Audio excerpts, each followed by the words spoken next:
My name is Aleksandra Grzonkowska. In 2019, I was invited to coordinate Artists in Residency program in the frame of Urban Cultural Planning project.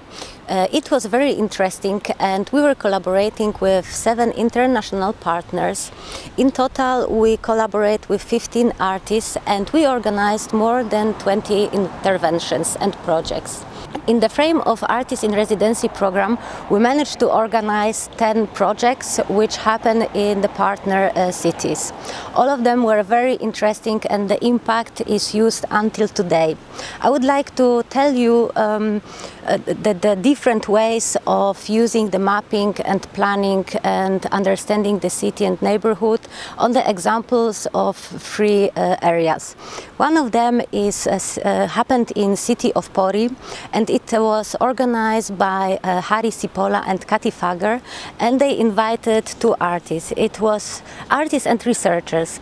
One was Abdul Dube and the other was Jonas Buschel.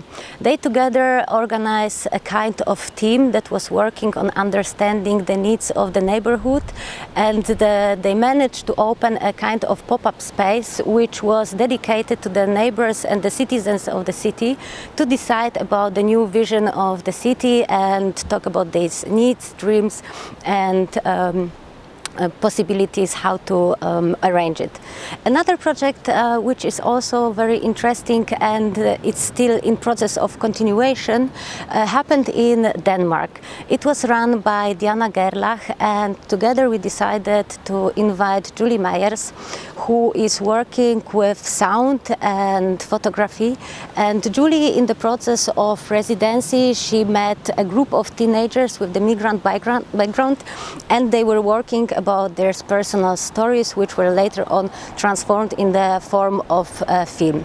And the last one, which was happening at the end of, almost at the end of the whole process, was happening in Visaginas in Lithuania, and it was provided by or hosted by Jekaterina Lavrinec, and the project was done by Lucyna Kolendo, who is working with the sound and the history and also photography, and she, together with her assistant in a place where they were working together in Visaginas, she was investigating the history of power plant and what was the story and how was this past influencing the city, and Lucyna decided to go to check this story through the sounds.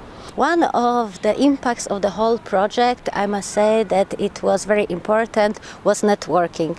Networking between the artists and organizers, and later on continuing the collaboration with the other artists or artist organizations in the cities. For example, I met Julie Meyers, and I was interested very much in her broadcasting and her artistic experience. And this year I invited her to Gdańsk to work together on the radio project.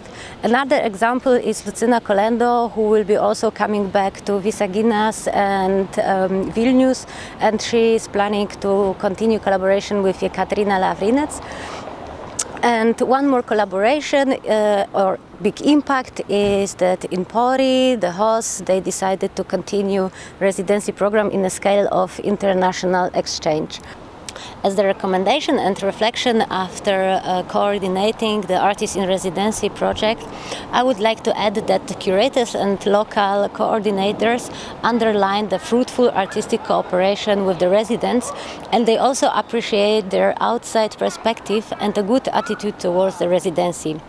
Another comment that was coming was about residencies that should look also laster, because then it's also giving more time for research to the artists and cultural researchers to do deeper research and to get more knowledge about themselves with the place and different cultural and educational social backgrounds. I can also add that before the residency there should be also done a detailed cultural and social mapping to the urban space, because then it helps more to introduce the artist, the complex and specificity of the neighborhood. The urban cultural planning project had a significant impact on the local communities and has a great potential for continuation. I keep all my fingers crossed to continue Artists in Residency program and international exchange. Thank you.